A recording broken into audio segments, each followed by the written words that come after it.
a Bíblia.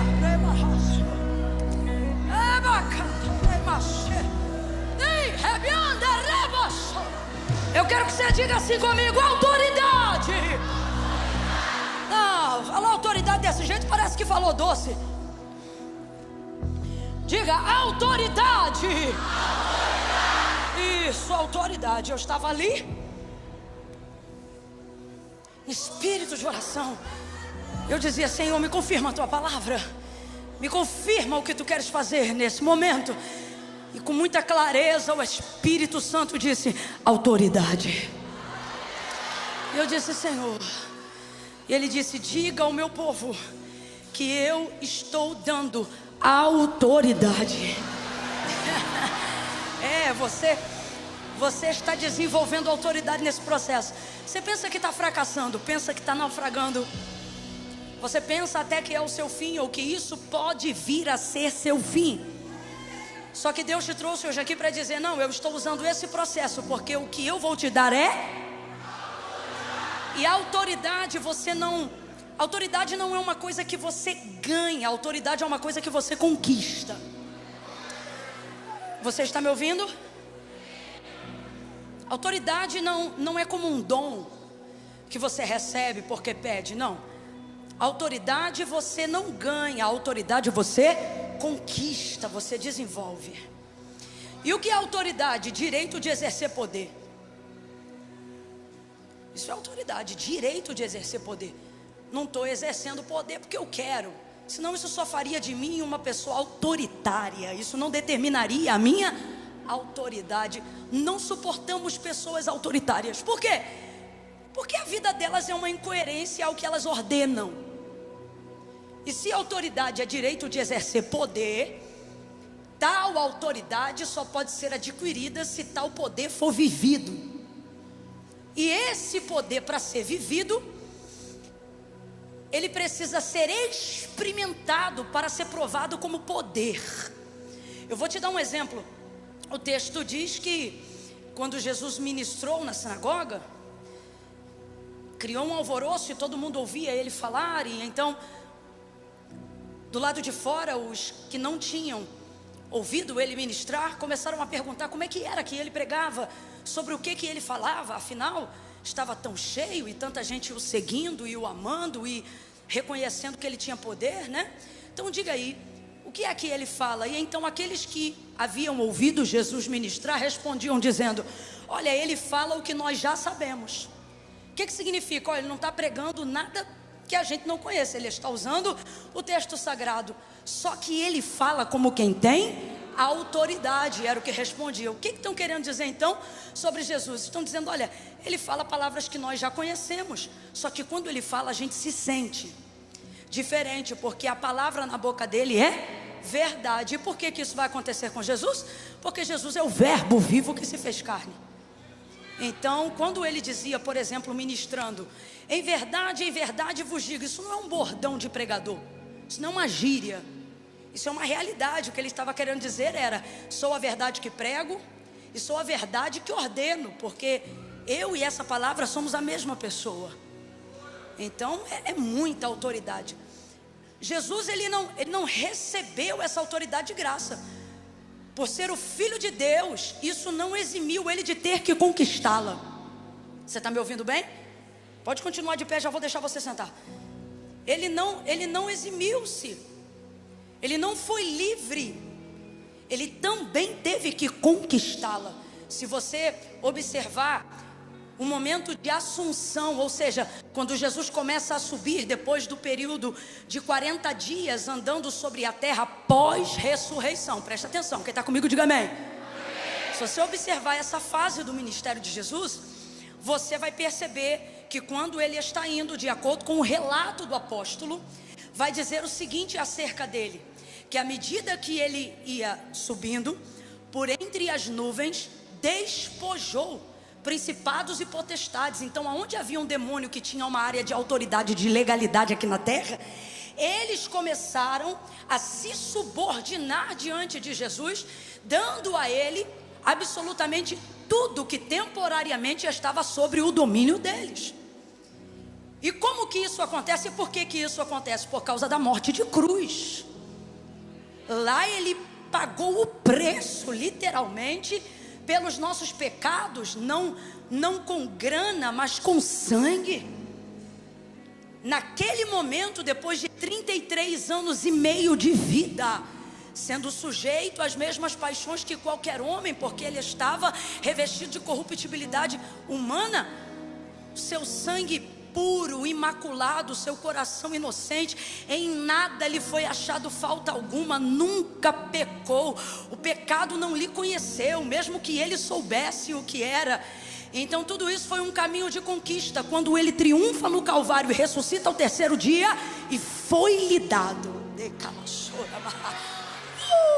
Aí veja, esse dado não é antes disso tudo, esse dado é depois disso tudo. Então foi um processo de conquista. Não foi lhe dado como quem herda, foi lhe dado como quem merece. Não foi lhe dado por nepotismo divino, foi lhe dado porque ele pagou o preço.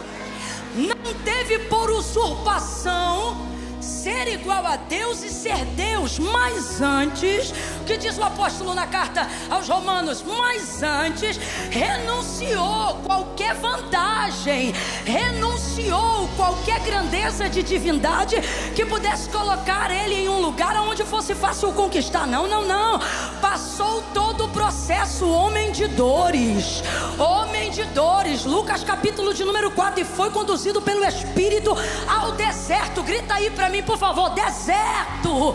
Veja, foi conduzido pelo Espírito ao deserto para ser tentado pelo diabo, e depois de 40 dias e 40 noites não caiu, não pecou, renunciou, sofreu, pagou o preço e foi aprovado,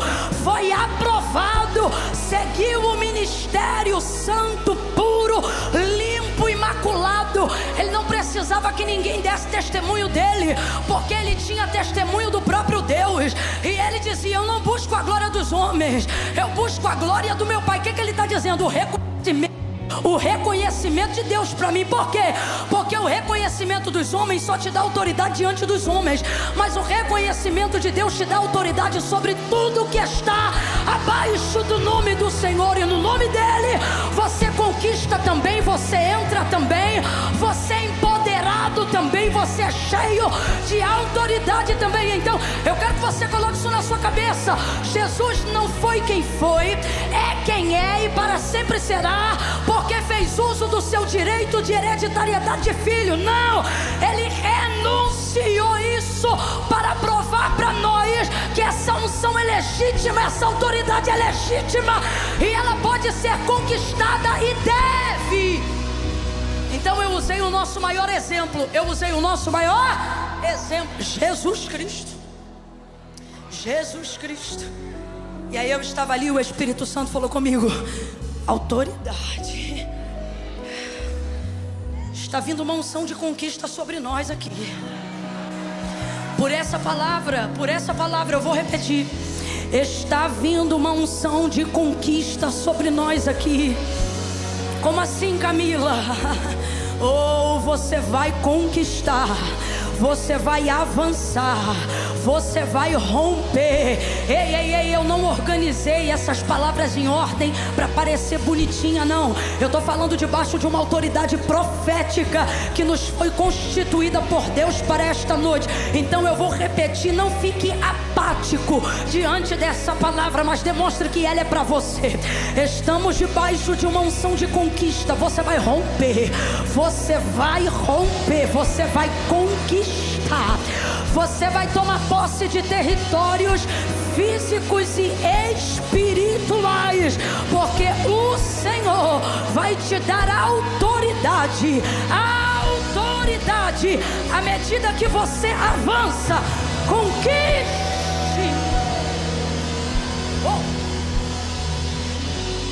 Vou contar de 1 a 3, você vai gritar pro vizinho aí: conquiste.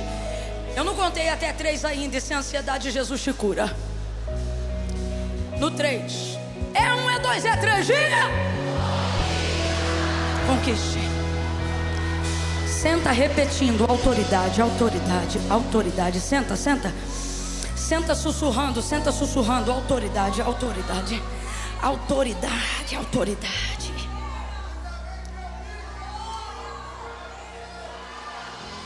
Autoridade. Então o que é autoridade? Autoridade é direito de exercer poder. Direito adquirido por conquista, por processo. E não como se fosse lhe dado como um presente ou como um privilégio que não requer esforço. Quantos estão entendendo o que é autoridade? Quantos estão entendendo que é isso que Deus quer que você tenha? Glória a Deus, autoridade. Eu estava ali, o Espírito Santo falou para mim: autoridade. E em Gênesis 21 eu tenho alguém que é muito bom para nós nos espelharmos hoje aqui, para entendermos o que Deus está nos propondo. E eu quero orar sobre essa palavra ainda esta noite. Gênesis capítulo de número 21, preste atenção. O texto vai falar que chegou o tempo do cumprimento de Sara dar à luz a Isaque, o filho da promessa. Quantos já ouviram falar aqui de Sara, a esposa de Abraão?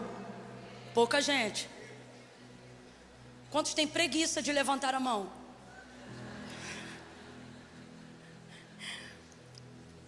Então veja, Sara, esposa de Abraão, recebe uma promessa. Abraão recebeu essa promessa. O filho da promessa se chamava Isaque. Ele é o filho da aliança. Só que Sara, estéril, 25 anos haviam se passado. E antes de todo esse tempo transcorrer, eles ainda não conheciam Deus assim como nós conhecemos.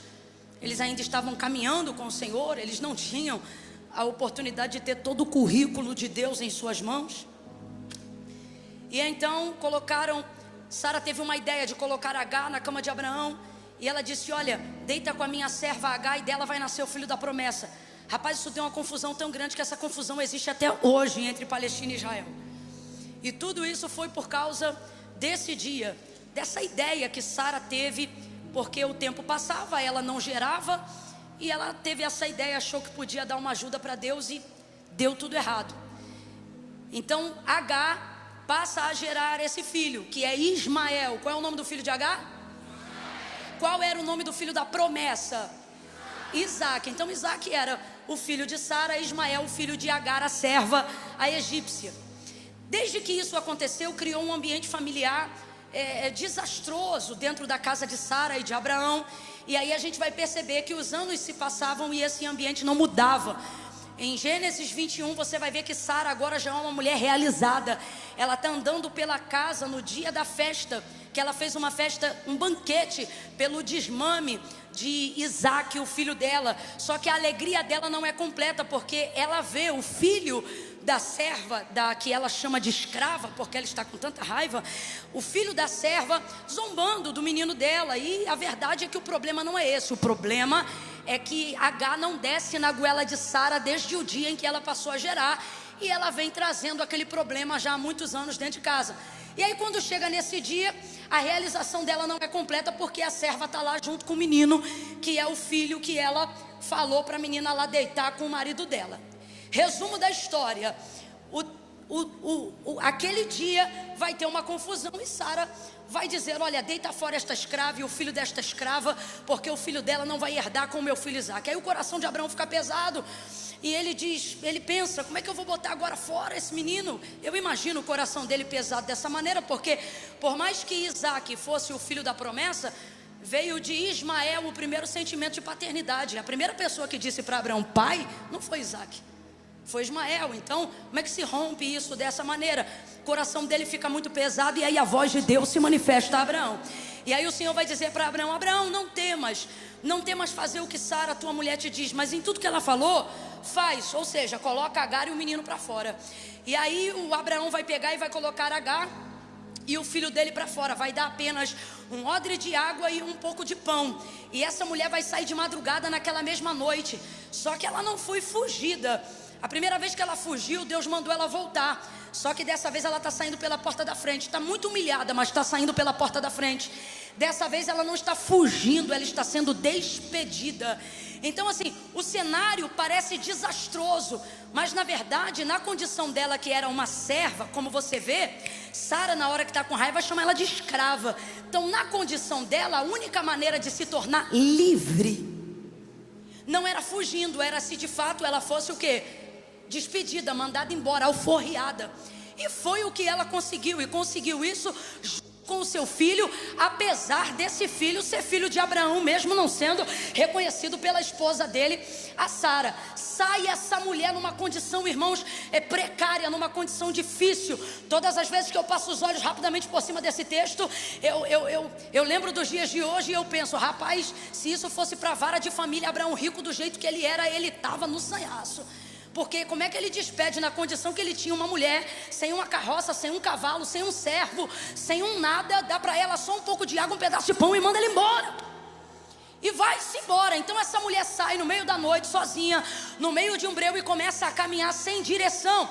Na verdade, Agar está vivendo o maior momento de libertação da sua vida, porque aparentemente quando ela sabia para onde ia e podia ir para qualquer lugar, a verdade é que no final ela nunca estava indo para lugar nenhum. Ela estava sempre sendo obrigada a acompanhar alguém, porque ela era uma escrava e estava presa à família de Abraão. Agora hoje, nesse dia que ela vai embora, ela está no pior cenário por um lado, mas no melhor cenário por outro. Você tem que entender que existem coisas das quais Deus permite que sejam usadas contra nós, e aparentemente por um momento parece que aquele é o pior cenário da nossa vida, mas é a única maneira de Deus promover a liberdade que de outra forma jamais seria conquistada. Se isso não acontecesse com Agar, ela ia ser rica, mas ainda ia ser escrava. Ela ia ter empregada, mas ainda ia ser escrava. Ela ia estar morando numa tenda maravilhosa, mas ainda ia ser escrava. Então não era o que ela tinha, era quem ela era. E ela nunca podia ser, mesmo que tivesse tudo que a casa de Abraão pudesse dar para ela. E por que não podia? Porque nada do que ela tivesse mudaria uma condição. Qual? Para sempre ela seria escrava. Só que neste dia ela sai sem nada, mas sai com tudo. Eu não sei para quem, mas talvez você esteja num cenário hoje aonde você diz: Camila, autoridade para quem? Eu não tenho nada. E Deus está dizendo: você não tem autoridade sobre o que você tem, se primeiro não tiver autoridade sobre quem você é. Você primeiro precisa ser livre. A autoridade emprestada não é autoridade, é concessão. Livre, sai ela com esse menino, vai andando errante pelo caminho. Por quê? Porque aparentemente ela não tem direção, ela não sabe para onde vai. E às vezes quando não sabemos para onde nós estamos indo, de tão desprovido de recursos e até mesmo, por que não dizer, de emoções saudáveis, às vezes é um momento que nós estamos mais leves para sermos conduzidos pela mão de Deus. Você sabia disso? Porque você não está pondo nada à prova. A direção que Deus te der, você vai aceitar. Você não sabe para onde vai? O que Deus mandar você fazer, você faz. Por quê? Tu não tem mais nada a perder. E aí você fica leve, fica um instrumento leve e de fácil manuseio na mão de Deus. Para onde o vento de Deus te soprar, você vai. Então H pensa que está perdida. Completa para mim, por favor. H pensa que está completamente, mas não está. Ela está sendo guiada. Porque o Senhor vai dar para Abraão, não deu para ela, mas deu para Abraão uma garantia dizendo: ó, pode mandar ela embora, porque em razão do menino ser tua semente, eu vou cuidar desta serva. E do filho dela. Agora eu te pergunto, ele falou isso com ela? Não, mas falou com Abraão. Então veja, ela está sendo guiada por Deus e não sabe. Ela me faz lembrar agora a arca de Noé, que não tinha. Como é que é o nome daquele negócio que o marinheiro usa para virar o timão? A arca de Noé não tinha timão. É interessante porque se você olhar direitinho, como diz missionária Sheila Xavier, a arca de Noé, ela não navegava, não pela mão de Noé, ela tão somente flutuava. Aí eu te pergunto, Noé sabia para onde estava indo, gente? Fala aí com inteligência. Noé sabia para onde estava indo? Dentro de uma arca de madeira que não tem timão, ele sabia para onde ele estava indo? Não, mas diga para mim, ele repousou direitinho no Monte Ararat, como se fosse estacionado por um carro com baliza e cone. Então diga para mim, mais uma vez eu vou perguntar, ele sabia para onde ele estava indo? Mas ela estava sendo guiada pelo vento de Deus, pelas águas de Deus, pela corrente de Deus o tempo todo. Você se olha agora e você pensa: Camila, minha vida parece sem rumo, minha vida parece sem direção. Só parece, porque nessa noite você está no lugar certo, na hora certa, ouvindo a palavra certa. Então nisto eu vejo que Deus está te guiando. Deus está te guiando. E este caminho que parece perdido, este deserto que parece sem rumo, estas vias por quais você tem passado, vias emocionais que você não tem controle, vias financeiras que você não tem controle, vias familiares que você não tem controle, Deus está dizendo, e não tem mesmo, porque desta vez o mapa não está na tua mão, mas você está na minha. Não, eu vou falar de novo. Deus está dizendo, o mapa não está na tua mão, e quando o mapa não está na tua mão, é porque você está na minha mão, diz o Senhor. Você vai chegar, você vai passar. Vai passar pelo escuro, vai passar pelo medo, vai passar por angústias, tristezas, dores, dissabores. Olha para quem está do teu lado e diz: está passando. Não, olhe para ele, deixa eu explicar melhor. Diga assim: você está passando. Fala, diga: você está passando. Ela vai passando. Pelo que ela vai passando? Irmão, tem coisa que ela vê, tem coisa que ela não vê. Porque a mulher foi despedida de noite no meio da madrugada, ela foi indo e foi passando. E você acha que ela sabe por tudo que ela está passando? Eu tenho certeza que passou bicho do lado dela que ela não viu, passou bicho que ela viu, passou momentos que não passou ninguém. Ixi, tanta coisa deve ter acontecido nesse caminho de peregrinação, aonde só Deus sabe onde ela vai parar. Resultado, o dia amanhece, ela já caminhou muito, está parada agora em um lugar. Ela não sabe que lugar é esse, ela só percebe que é nítido, ela está num deserto. Onde H parou? Bora, onde H parou? Parada nesse deserto agora. O menino começa a chorar, a água do odre acabou. E ela pensa: vou morrer. E o menino não para. Ela olha para o menino e pensa: o menino vai morrer também. Para que eu não veja o menino morrer, escute, para que eu não veja o menino morrer, eu vou colocar ele debaixo de um arbusto e vou me distanciar dele, Aí ela pega o menino, coloca ele debaixo de um arbusto, e o menino chorava. O texto diz que o menino... E ela não queria ouvir a voz do menino chorando. Rapaz, se mãe ouve o menino chorar, até quando o menino não chora. Às vezes a mãe está num estado, o menino está no outro. Ela: menino, parece que eu ouvi fulano me chamando, parece que eu ouvi o choro do menino. Então ela teve que manter uma distância considerável, uma distância longa. Diga assim comigo: uma distância longa. Para você não perder, diga: uma distância longa. E aí a palavra de Deus vai utilizar um termo na escrita para aferir distâncias longas. E aí o que H vai colocar, ou o que vai ser colocado no texto sobre o quanto H se distanciou de Ismael, porque ela pensava: eu vou morrer, mas o menino vai morrer primeiro, então para que eu não veja o menino morrer, vou me distanciar dele. Aí o texto diz assim, e distanciou-se dele cerca de um tiro de arco. De um tiro de arco. Arco de quê, gente? De flecha. Então é um arco sendo entesado.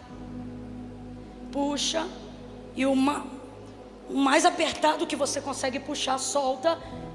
Basicamente é essa a distância que H toma do menino. Para que eu não veja o menino morrer, coloca ele embaixo e se distancia cerca de um tiro de arco de flecha. Gênesis 21. E aí a gente vê que essa medida para aferir distâncias, ela é rara na Bíblia. Poucas vezes você vai ouvir isso. Você vai ouvir por pelo menos 3 vezes tiro de pedra. E distanciou-se cerca de um tiro de pedra. Vai ver, por exemplo, Jesus fazendo isso para orar com os discípulos. E distanciava-se dele cerca de um tiro de pedra. Um tiro de pedra é uma distância mais curta. Então, o tiro de pedra é a medida utilizada para aferir uma distância que ainda é distância, mas é uma distância mais... É raro alguém distanciar-se tanto de alguém cerca de um tiro de arco, de flecha. foi a medida da distância que H tomou desse menino, porque ela pensa, o menino vai morrer, então para que eu não veja o menino morrer, para que depois eu também não morra, distanciou-se dele. Eu quero que você guarde isso. Distanciou-se dele quanto? Qual é a medida? Quanto? Pronto.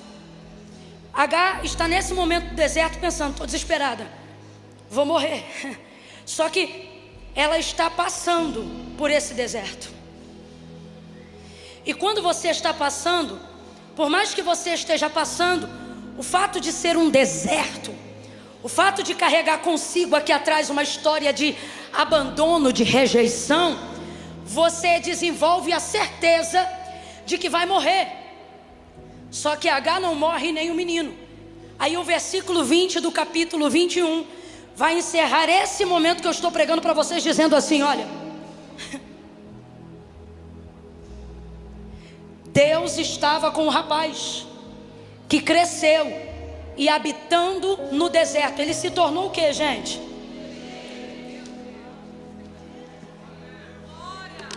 Então preste atenção, eu encerro aqui para a gente orar. Há uma ânsia no meu coração para orar sobre essa palavra.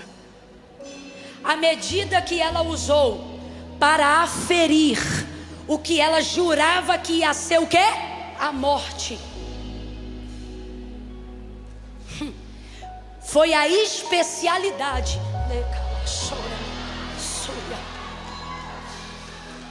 Eu quero que você diga isso comigo agora. Diga especialidade. Agora você vai ministrar sobre você mesmo. Diga especialista. Profetize essa palavra. Diga eu não vou morrer. Diga eu não vou morrer. Eu vou me tornar especialista na área que foi medida para me matar. Diga de novo, eu não vou morrer. Eu estou te dando uma chance de saltar uma cova hoje, pelo poder da palavra. Então quando eu te pedir para repetir, não fique pensando, repita. Abra a boca e diga, eu não vou morrer. Diga, eu não vou morrer. Eu vou me tornar especialista daquilo que queria me matar. Quando a depressão não te mata, Deus usa você para matar a depressão na vida das pessoas. Quando doenças em estágio terminal não mata você, Deus usa você para animar quem estava na beira de um abismo. Quando a traição que tentou acabar com teu casamento, ela não acaba com você, Deus te usa para acabar com o divórcio em casamentos que estavam prestes a se deteriorar. Deus está dizendo, ei, se você está aqui é porque ainda não morreu. E se você não morreu, é porque ainda dá para você superar. Quem tem ouvidos, ouça o que o Espírito diz a esta igreja nesta noite. Porque assim diz o Senhor, nada que te matou, nada que tentou te matar, nada disso teve o poder de te parar. E agora você vai dar uma resposta. E qual é a resposta? Tudo que não me mata me fortalece. Agora eu vou superar. Agora eu vou superar. Oracandalaia. Pega na mão desse crente. Não pede licença não. Pega na mão desse crente e diga pra ele, nesse deserto você não morre, você passa e cresce. Você vai superar tudo que veio pra te matar, tudo que veio pra te destruir. Dá um salto dessa cadeira, porque eu vou orar pelos flecheiros do Senhor nessa noite.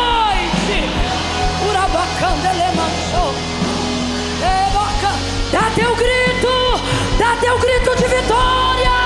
Oh glória, eu estou vivo. Veja,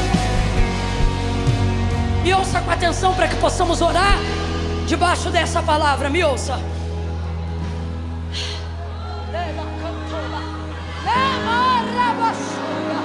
Aleluia, aleluia.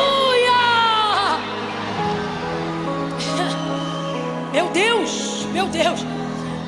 Por que João diz que Jesus, no Apocalipse, naquela visão, na revelação, João diz que ele tem a chave do inferno e da morte. Porque você só tem autoridade. Escute isso. Eu tenho que falar isso que é para você entender como é que você tem que entrar nesse fevereiro. Presta atenção. Você lembra que eu disse? A autoridade é dada ou conquistada? Bora! É dada ou conquistada? Estufa esse peito, vai pra cima! A autoridade não é dada, a autoridade é conquistada, adquirida, tomada. O reino do céu não é dado. O reino do céu não é dado. Jesus disse no dia que João Batista morreu: o reino do céu é tomado. E é tomado como? Bora!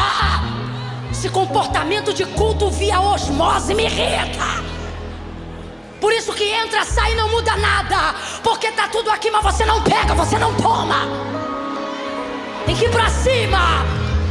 Ei, pra cima.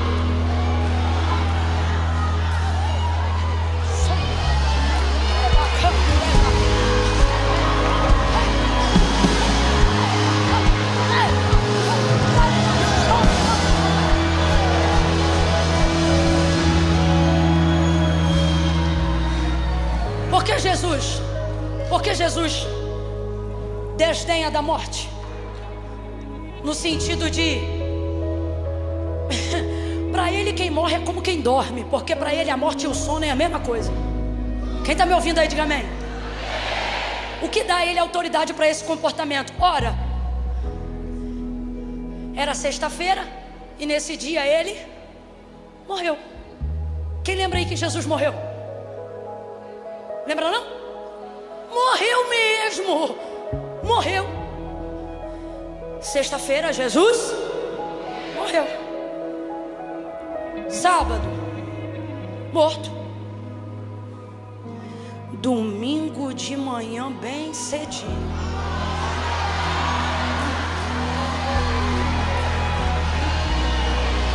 os anjos vão dizer a Maria: porque procura aquele que vive, porque procura aquele que vive, porque procura aquele que vive entre os mortos. Ele não está aqui, Maria, ele não está aqui, porque ele já ressuscitou. Porque Jesus tem autoridade sobre a morte. Não é porque ele passou, não é porque a morte, isso aqui vai ficar maravilhoso porque vai dar para ser compreendido perfeitamente. Não foi a morte que passou por ele, foi ele que passou por ela. Camila, faz diferença? Faz diferença. Sabe isso que você está passando? Essa depressão que você está passando, essa dificuldade financeira que você está passando, essa crise conjugal que você está passando, essa frieza espiritual que você está passando, essa tentação que você está... Eis aí a grande questão. Você está... O que isso significa? Imagine aqui agora todo esse território a percorrer. Se eu ficar parada, é Ele que passa por mim. Mas se eu atravessar e não parar de caminhar, sou eu que estou passando por Ele. E no mundo espiritual eu estou dizendo: você não passa por mim, sou eu que passo por você. E enquanto eu passo, eu sinto frio, fome, sede, calor, mas sou eu que estou passando. Enquanto eu passo, eu sou moído, envergonhado, humilhado, mas sou eu que estou passando. Jesus na sexta-feira é moído, cuspido, caluniado, mas é Ele que está passando. No sábado, há trevas sobre a terra, os discípulos estão com medo e Ele está passando. Ele está passando. Ele está entendendo? Pare de achar que esse deserto vai te matar. Deus está dizendo: Ele não passa por você, é você que passa por Ele. Passa por Ele, passa por Ele. Atravessa esse câncer, atravessa essa quimioterapia, atravessa esse abandono, atravessa esse abuso, atravessa essa violência sexual. Ela não passou por mim, eu vou passar por ela. Eu vou ser mãe independente dela, eu vou ser esposa independente dela. Eu vou mostrar mostrar que ela não passou por mim. Fui eu que passei, eu atravessei e me tornei. Meu Deus, que autoridade está descendo aqui. Eu me tornei.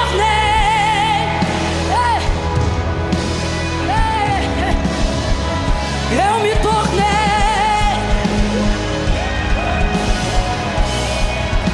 Escute, escute. Escute. Na casa de Abraão, é o filho bastardo, por mais que seja filho. Na casa de Abraão, é a escrava, por mais que more numa excelente tenda. No deserto não tem tenda, mas também não tem chacota. Em Berseba, o texto não diz o que eles têm. Em Berseba, o texto diz quem eles se tornaram. Ela se torna livre e ele se torna especialista naquilo que foi utilizado para aferir a medida da sua morte. Você tem que atravessar isso. Lembre comigo agora, lembre comigo agora. Mar Vermelho. Por que clamas a mim, Moisés? Diga ao povo que vamos trocar marcha por atravesse? Só para a gente entender esse momento. Diga ao povo que isso significa que o povo vai passar pelo meio do. Aí abre o mar e o povo começa a passar. Quando o último hebreu aponta do outro lado, o que vai acontecer com o mar? Mas quem vai estar passando? Os egípcios, Faraó, seus carros, cavalos e cavaleiros perseguindo o povo de Deus. O povo de Deus passa pelo mar, mas o mar passa pelos egípcios. Quando eles entram, o mar se fecha. Deus está dizendo, você não está entendendo não? Que eu estou abrindo o caminho no meio dessa luta. Você não recebe a autoridade pelo que passa por você, pelo que se passou. Eu já passei por isso. Passou por isso e fez o que com isso? Guarda uma mágoa. Então foi isso que passou por você. Isso aí eu já passei por isso também, Camila. Passou por isso? E o que você fez em cima disso? Isso aí é um trauma que eu tenho até hoje. Então foi isso que passou por você. Agora,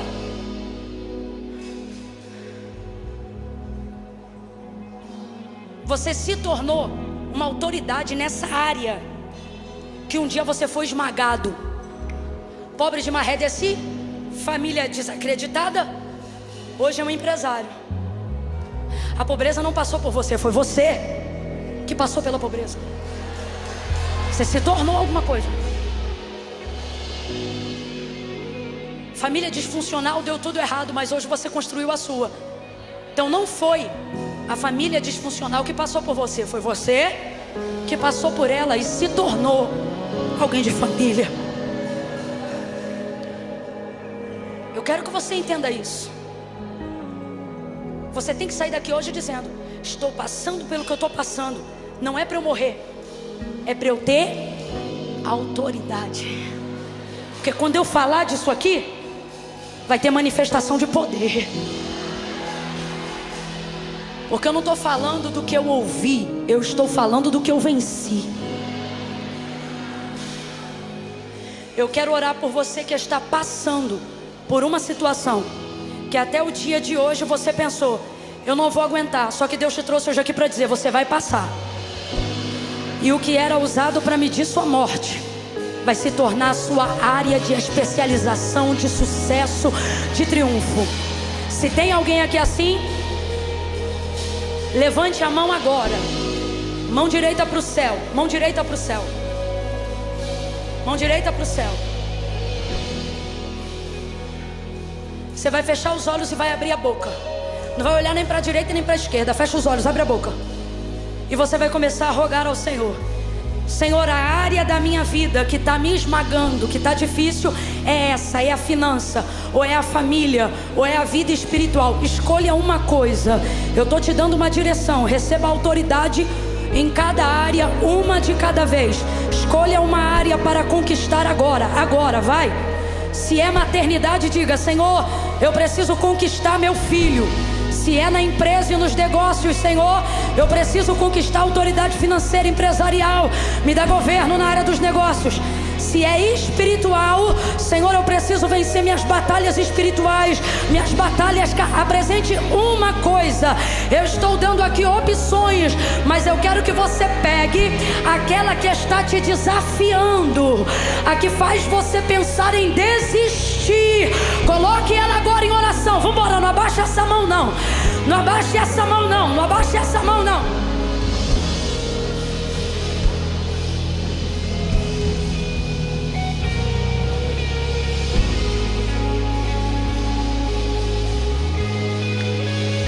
Levante a mão. Eu vou fazer guerra agora. Eu vou fazer guerra agora. Eu não tenho autoridade em todas as áreas, mas eu tenho em algumas delas. E se tem uma coisa que Deus me deu autoridade, é para vencer algumas batalhas espirituais. Então eu vou pedir algo agora. Você vai tentar manter um nível como esse que você está batendo agora, mas sem prato e mais tambores. Eu vou elevar minha voz, mas você não eleva a bateria. Você vai manter esse nível. Levanta a mão. Ah, Camila, vou ficar sentado aqui recebendo. Desculpa, eu não vim guerrear por você. Eu vou orar agora por aqueles que querem conquistar. Camila, eu não quero que ninguém vá por mim, não. Eu só quero que Deus me capacite para que eu vá. Eu quero que Deus me dê graça para que eu passe por isso, sem murmurar, sem pecar, sem me desviar. Levante essa mão, apresenta para Ele. Se é finança, se é espiritual, vambora, vai. Coloca aí uma coisa. Se é vício, coloca aí uma coisa. Pai, em nome de Jesus, eu oro agora, em nome de Jesus. Não é no meu nome, é no teu nome.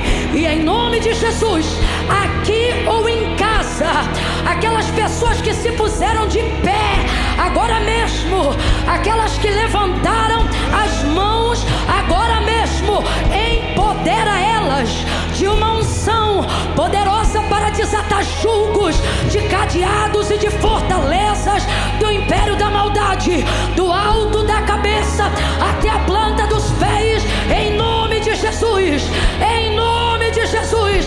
Empodera ele, empodera ela pela força do teu Espírito Santo, de dentro para fora.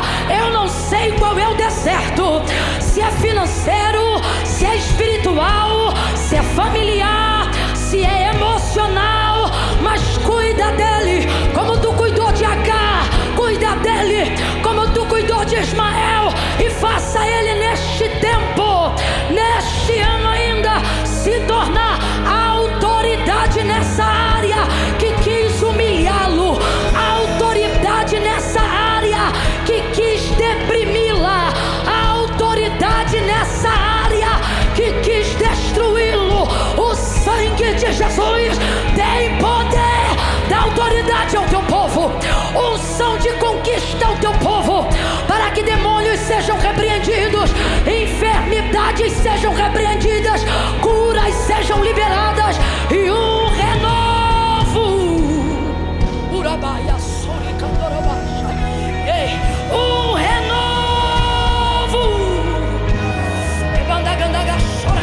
renovo espiritual. Faz o teu povo nessa noite, ainda antes do culto acabar, ter uma posição de soldado, de valente, de guerreiro, de flecheiro, gente que acerta o alvo, gente que não desiste, gente que não morre, gente que se torna autoridade contra tudo que o queria matar. Essa é a nossa oração em